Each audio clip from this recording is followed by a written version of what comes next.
দৈনিক সংগ্রামের সুবর্ণ জয়ন্তী উপলক্ষে আজকের গুরুত্বপূর্ণ অনুষ্ঠানে উপস্থিত সম্মানিত অতিথিবৃন্দ, দৈনিক সংগ্রাম পরিবারের সমস্ত সদস্যবৃন্দ, সাংবাদিক বন্ধুগণ, দৈনিক সংগ্রামের নামের সাথেই তার পরিচয়টা লেগে আছে। আসলে দৈনিক সংগ্রামের বয়স 50 না, বয়স আরো অনেক বেশি। দৈনিক সংগ্রামের পুনর্জন্ম থেকে এই বয়সটা আজকে ধরা হয়েছে। এবং কেন সেই পুনর্জন্ম হয়েছিল আপনারা জানেন। বাংলাদেশের স্বাধীনতার পরপরই সংবাদপত্রের উপর চরম নিয়ন্ত্রণ আরোপ করা হয়েছিল। সবগুলা মিডিয়াকে নিষিদ্ধ করা হয়েছিল, রাষ্ট্র নিয়ন্ত্রিত মাত্র 4টা মিডিয়া। মানে এই তলোয়ারের কূপে যারা পড়েছিলেন, সংগ্রামও তাদের একটি ছিল।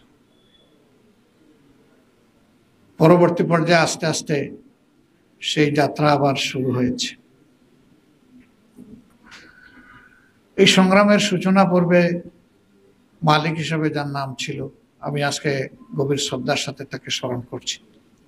আসসালামু আলাইকুম রহমতুল্লাহ। বাংলাদেশ জামাত ইসলামী প্রেরণামূলক বক্তব্য দিয়েছেন দেশ সংস্কার নিয়ে, দেশের মানুষকে নিয়ে, দেশের মাটিকে নিয়ে এবং দেশের সার্বভৌমত্বকে নিয়ে যেভাবে কথা বলেছেন। আজকের ভিডিওটি খুবই গুরুত্বপূর্ণ। আপনাদের কাছে বিনীত অনুরোধ করবো আজকের ভিডিওটি দেখবেন, পুরো ভিডিওটি না দেখে কোনো প্রকার মন্তব্য করবেন না। আপনাদের যা কিছু বলার আছে আমাদের কমেন্ট বক্সে জানাবেন, কিন্তু আপনারা পুরো ভিডিওটি দেখুন। আলহামদুলিল্লাহ রাব্বিল আলামিন ওয়াসসালাতু ওয়াসসালামু আলা রাসূলিহিল কারীম ওয়া আলা আলিহি ওয়া সাহবিহি ওয়া আহলি বাইতি আজমাইন, আম্মা বা'দ। দৈনিক সংগ্রামের সুবর্ণ জয়ন্তী উপলক্ষে আজকের গুরুত্বপূর্ণ অনুষ্ঠানে উপস্থিত সম্মানিত অতিথিবৃন্দ, দৈনিক সংগ্রাম পরিবারের সমস্ত সদস্যবৃন্দ, সাংবাদিক বন্ধুগণ, দৈনিক সংগ্রামের নামের সাথেই তার পরিচয়টা লেগে আছে। আসলে দৈনিক সংগ্রামের বয়স 50 না, বয়স আরো অনেক বেশি। দৈনিক সংগ্রামের পুনর্জন্ম থেকে এই বয়সটা আজকে ধরা হয়েছে। এবং কেন সেই পুনর্জন্ম হয়েছিল আপনারা জানেন। বাংলাদেশের স্বাধীনতার পরপরই সংবাদপত্রের উপর চরম নিয়ন্ত্রণ আরোপ করা হয়েছিল। সবগুলা মিডিয়াকে নিষিদ্ধ করা হয়েছিল, রাষ্ট্র নিয়ন্ত্রিত মাত্র 4টা মিডিয়া। মানে এই তলোয়ারের কূপে যারা পড়েছিলেন, সংগ্রামও তাদের একটি ছিল। পরবর্তী পর্যায়ে আস্তে আস্তে সেই যাত্রা আবার শুরু হয়েছে। এই সংগ্রামের সূচনা পর্বে মালিক হিসেবে যার নাম ছিল, আমি আজকে গভীর শ্রদ্ধার সাথে তাকে স্মরণ করছি। পরবর্তী পর্যায়ে তার সংগ্রামী যাত্রা অব্যাহত রাখতে গিয়ে বিভিন্ন সময়ে প্রতিবন্ধকতার মুখে পড়েছে এবং সর্বশেষ 15.5 বছরের ফেসিবাদ সংগ্রামের উপরে আক্রোশ জেগেছিল। তাদের ছুতা ছিল সংগ্রাম তাদের একটা কপিতে, যাদেরকে অন্যায়ভাবে বিচারের নামে অবিচার করে দুনিয়া থেকে বিদায় করে দিয়েছিল, এই ধরনের একজন জাতীয় নেতাকে শহীদ বলেছিল। সংগ্রাম শহীদ বলতে গেল কেন? শহীদের সংজ্ঞা নতুন করে তারা সংজ্ঞায়িত করলো। তারা যাকে শহীদ বলবে রাষ্ট্রের তাকেই শহীদ মানতে হবে, তারা যাকে শহীদ বলবে না, তিনি শহীদ হলেও তাকে শহীদ বলা যাবে না। এবং সেই দিন দৈনিক সংগ্রামের উপরে কি তাণ্ডব হয়েছে আপনারা জানেন।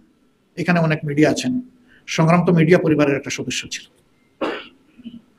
সেই দিন যদি সবাই সংগ্রামের পাশে আসতেন, যে কথাটা দৈনিক আমার দেশের সম্মানিত সম্পাদক মজলুম সম্পাদক বলে গেলেন, যে মত প্রকাশের স্বাধীনতার প্রতি সম্মান দেখাতে হবে,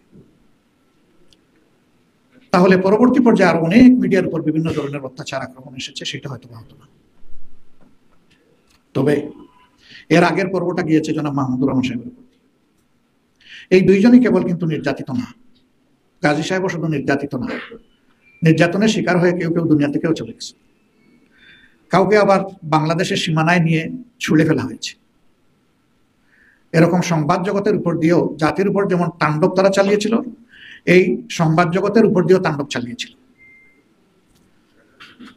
একজন প্রথিতযশা সাংবাদিক বলে গেছেন, সেই সময় অনেকেই সত্যকে সত্য হিসাবে তুলে না ধরে ফেসিবাদের সাথে আপোষ করেছিলেন। সত্য মেনে নেওয়ার মাঝেই সৌন্দর্য, এটাই সঠিক। যদি জাতির দর্পণ হিসাবে সংবাদপত্র এবং বিভাগ হিসাবে সাংবাদিকরা ভূমিকা পালন করতেন, ফেসিবাদী শাসন এইভাবে জাতির উপর জেঁকে বসতে পারত না।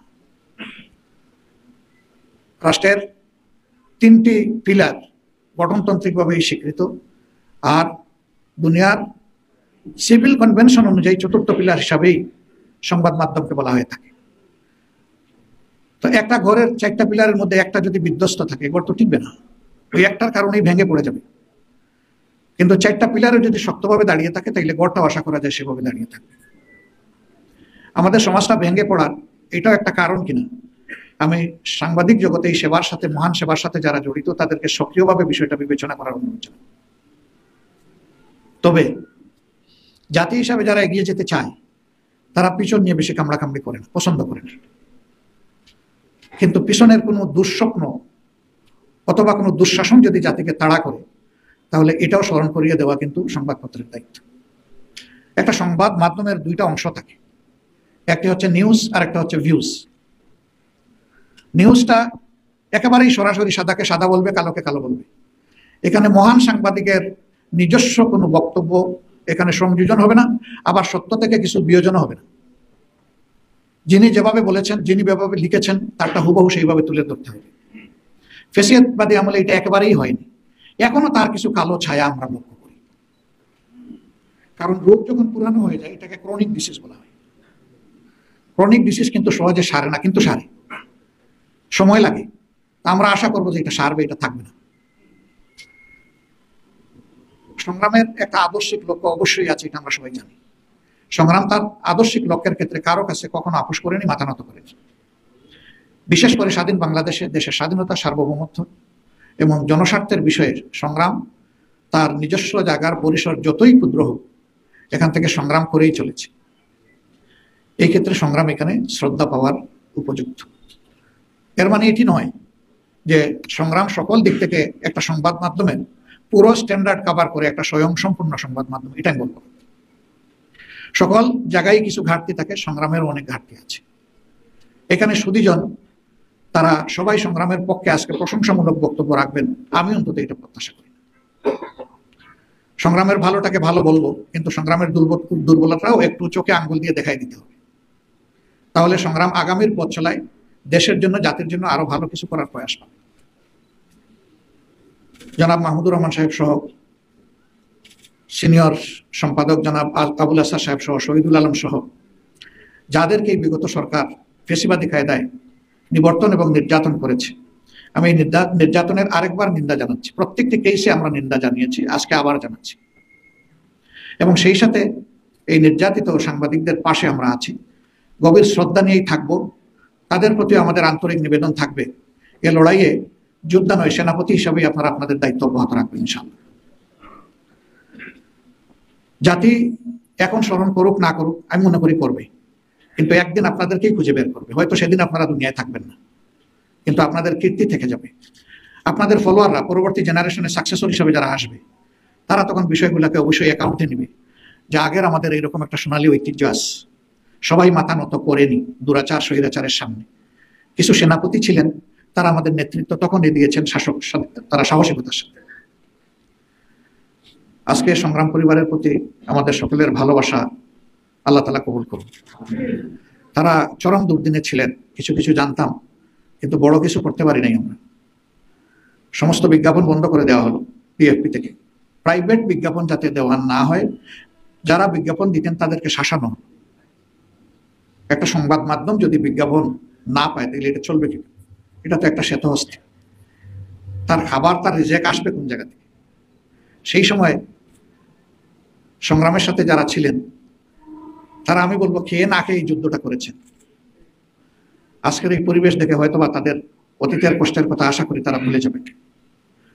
তারা সেদিনও যেভাবে কষ্ট করে যুদ্ধ অব্যাহত রেখেছেন, সংগ্রাম অব্যাহত রেখেছেন, আগামী দিনেও আল্লাহ না করুন এরকম, অথবা এর চাইতেও যদি কোনো অন্ধকার এই জাতির উপর চাপিয়ে দেওয়ার চেষ্টা করা হয়, সেদিনের জন্য সংগ্রাম তার কলমের মাধ্যমে গর্জন করে উঠে আমি সেই দোয়া করি।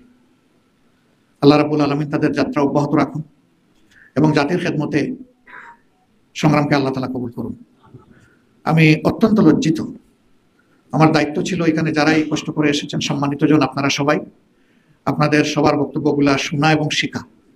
আমি অনেক শিখতে পারতাম, কিন্তু ছোট মানুষ, সব তরকারির লবণ, সব জায়গায় কিছু কিছু শর্ট, সব জায়গায় লবণ দিতে গিয়ে সব জায়গায় শর্ট হয়ে যায়। আমাকে ক্ষমা করবেন। অনুষ্ঠানের সৌন্দর্য হানি করে বক্তব্য দিয়ে আমাকে